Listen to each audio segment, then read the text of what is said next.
My ex texted, "You'll never see the kids again." I replied, "Already handled."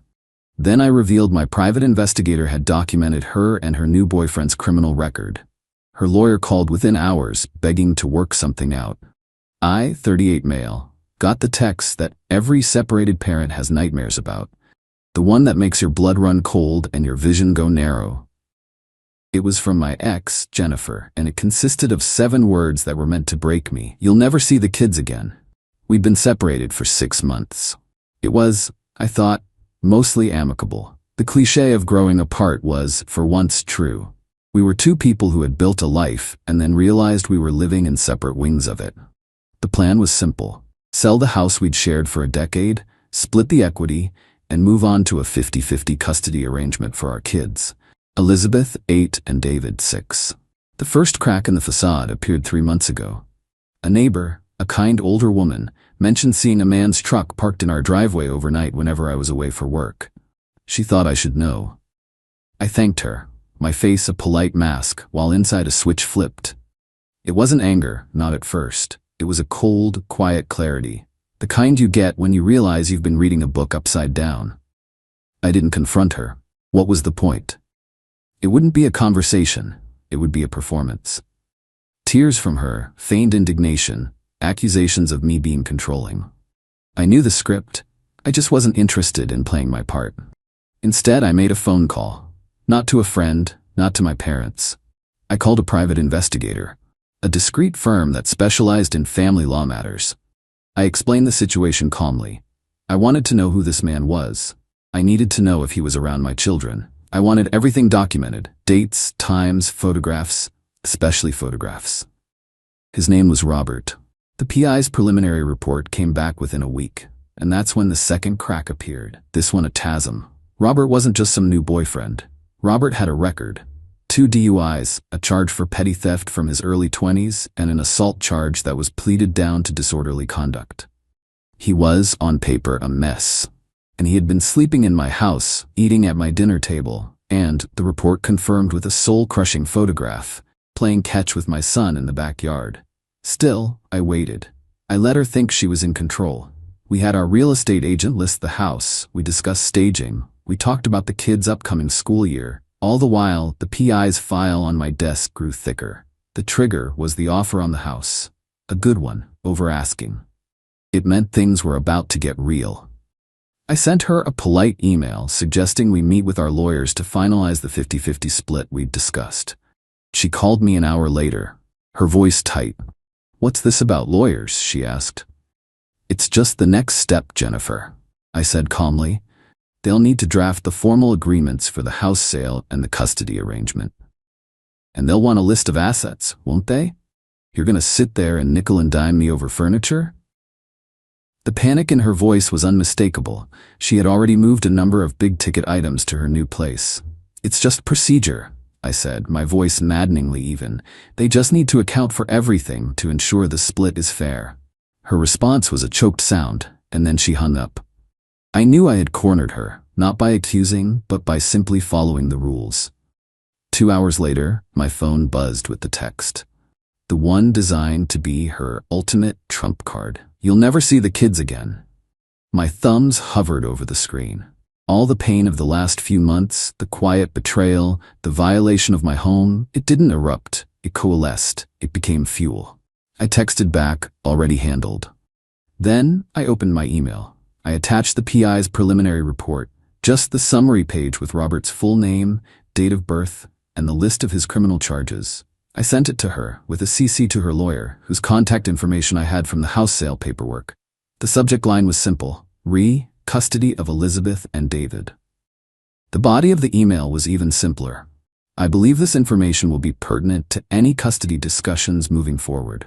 I will be seeking temporary sole custody until this can be resolved. My lawyer will be in touch." I didn't have to wait for my lawyer. Her lawyer called me directly within 3 hours. He sounded flustered. "Michael," he said, his voice strained, "I think we've gotten off on the wrong foot here. My client is very emotional. I'm sure we can work something out." I let the silence hang for a moment before I replied, "I'm sure we can." Update. After that initial, flustered call from Jennifer's lawyer, I informed him that all future communication must go through my attorney. He'd tried one last direct appeal, but I held firm. The frantic energy was their problem, not mine. Jennifer, however, doesn't respect boundaries. The text started an hour later. A barrage of them. How could you do this to me? You're trying to ruin my life. Robert is a good person. Those things were years ago. You're a monster. The kids are asking for me. They need me. I read them, each one a small confirmation that I had done the right thing. This wasn't the behavior of a rational co-parent. It was the frantic thrashing of someone whose narrative had been punctured. I didn't reply. I just forwarded screenshots to my lawyer. Then came the voicemails. Robert's was first. It was a masterpiece of veiled intimidation, the kind of talk that's hard to prosecute but easy to understand. Listen. His voice began, slick and low. I heard what you're trying to pull. You need to be careful. People who poke their noses into other people's pasts can find themselves in some real trouble. It would be a shame if something unfortunate were to derail this nice, quiet life you've got. I saved the audio file, labeled it Robert Viled Threat 1. Sent it to my lawyer. Jennifer's voicemails were different. They cycled through rage, tears, and pleading. In one, she was sobbing. You've taken my babies from me, Michael. I hate you. I hate you. In the next, she was saccharine sweet. Honey, please, let's just talk. Just you and me, we can fix this. It was exhausting, but it was also clarifying. I was the villain in her story because I refused to be the victim in mine. The hardest part was the quiet. After dropping the kids at my parents' for the weekend to shield them from this, my small apartment felt cavernous. I walked past the spare room, their room, and saw the Legos waiting on the floor and Elizabeth's drawing of our family, a smiling stick figure, me, her, and David, taped to the wall. That's when the cold resolve cracked, just for a moment. A wave of profound sadness washed over me. This wasn't a game. This was a rescue mission. The pain was a compass needle, and it was pointing me forward. On Monday morning, my lawyer and I had a conference call. He was all business. We filed an emergency motion for temporary sole custody, citing the PI report and Robert's voicemail as evidence of an unstable and potentially unsafe environment for the children. Then I moved on to the other, smaller betrayals. I opened a spreadsheet and found the receipts in my email archives for the sound system, the 65-inch television, the espresso machine. Total value, $4,350. I sent the list to my lawyer. He added a petition for accounting and recovery of marital assets to our family court filing. It was a formal, legal demand for the return of the items or full compensation from her share of the house proceeds. No muss, no fuss, just paperwork. I changed the passwords to my Spotify, Netflix, and Amazon Prime accounts. A small, digital eviction. The final piece for the week was the house. I emailed our real estate agent. Just to keep you informed, Jennifer's partner, Robert, has been residing at the property. I've also noticed some damage, deep scuffs on the new hardwood and a grease stain on the living room rug that wasn't there before. I trust this will be properly documented for the closing. It was all quiet, all methodical.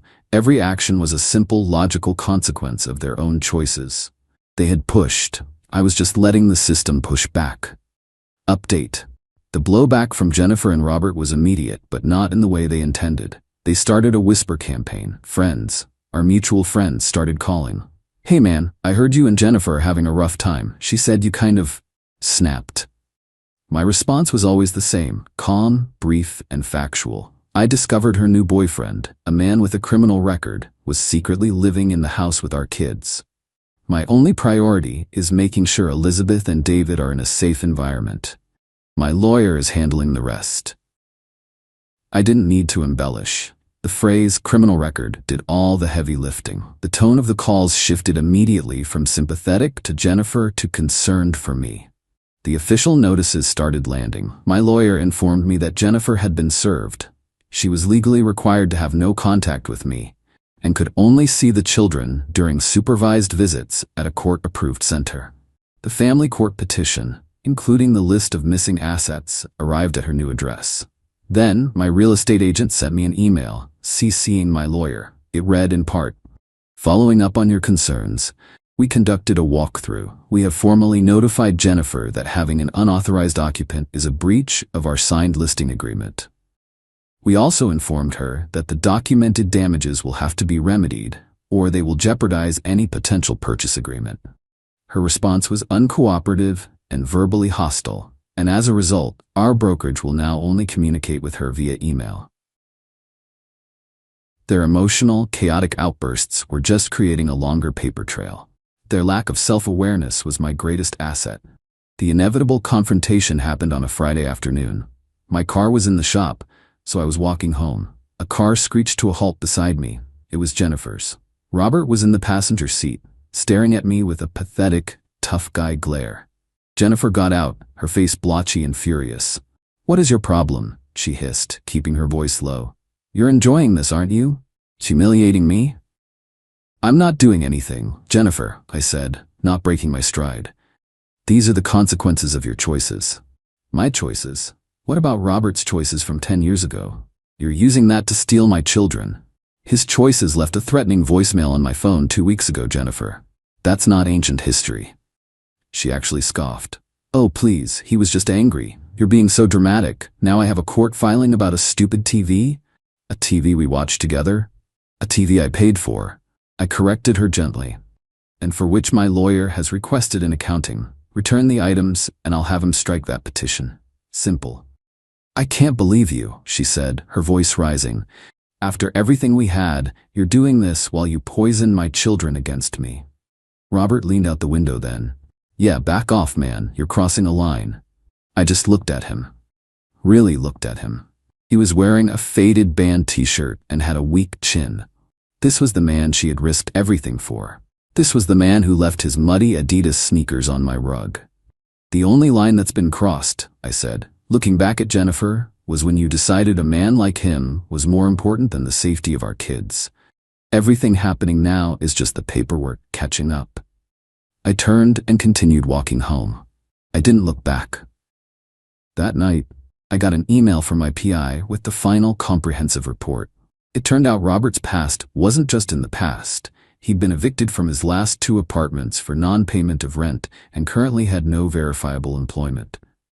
He wasn't just a risk, he was a parasite. And I had the documentation to prove it. Final update. The end wasn't a dramatic courtroom showdown. There was no gavel slam, no tearful confession from Jennifer on the witness stand. It ended the way these things usually do, with a settlement agreement negotiated by overworked lawyers in a sterile conference room. My leverage was absolute. The PI's complete file, Robert's criminal history, his rental and employment history, his veiled threat, Jennifer's frantic texts, the formal complaint from the real estate brokerage, painted a picture that no family court judge would ignore. Her lawyer knew it. She knew it. The final agreement was ironclad. I was granted primary physical and legal custody of Elizabeth and David. Jennifer was given visitation every other weekend, with the explicit stipulation that the visits must be supervised for the first year. A morality clause was included, stating that Robert was not to be present during any of her time with the children, supervised or not. The house sold. From her half of the proceeds, a check for $4,350 was cut directly to me to satisfy the petition for the assets. Another $2,850 was deducted and paid to a contractor to repair the floors and replace the ruined rug. She fought it, of course, but in the end, she had no choice. It was either agree or let a judge decide. And we all knew how that would go. The fallout for them was, from what I've heard, quiet and total. Their relationship, built on a foundation of deceit and poor impulse control, crumbled under the weight of legal fees, financial strain, and social isolation. Our mutual friends had all sided with me. Not because I asked them to, but because Jennifer and Robert's narrative made no sense. They sounded unhinged, while I just sounded like a worried father. A friend told me a few months ago that Robert was gone. He'd packed his truck in the middle of the night and left. Jennifer, apparently, had told people he couldn't handle the stress I had put them under. She and I don't speak. We communicate through a co-parenting app for scheduling her visits. Her messages are clipped, bitter. She has never once admitted fault. In her version of events, she is the eternal victim, and I am the calculating villain who stole her perfect life. It's better that way. Her acceptance was never the goal. The safety and stability of my children was, and they are thriving. Elizabeth is excelling in her art class, and David has scored 3 goals in his soccer league. Our new house is smaller than the old one, but it's filled with laughter. There's no tension, no secrets. Just us. Sometimes, late at night after the kids are asleep, I'll think about that first text. You'll never see the kids again. It was meant to be a kill shot, a threat designed to shatter my world. But all it did was show me exactly what I had to protect them from. My response wasn't about revenge. It was about restoration. I didn't burn her life down. I just stood back and handed her the matches she'd been playing with the entire time. And I let the consequences do the rest.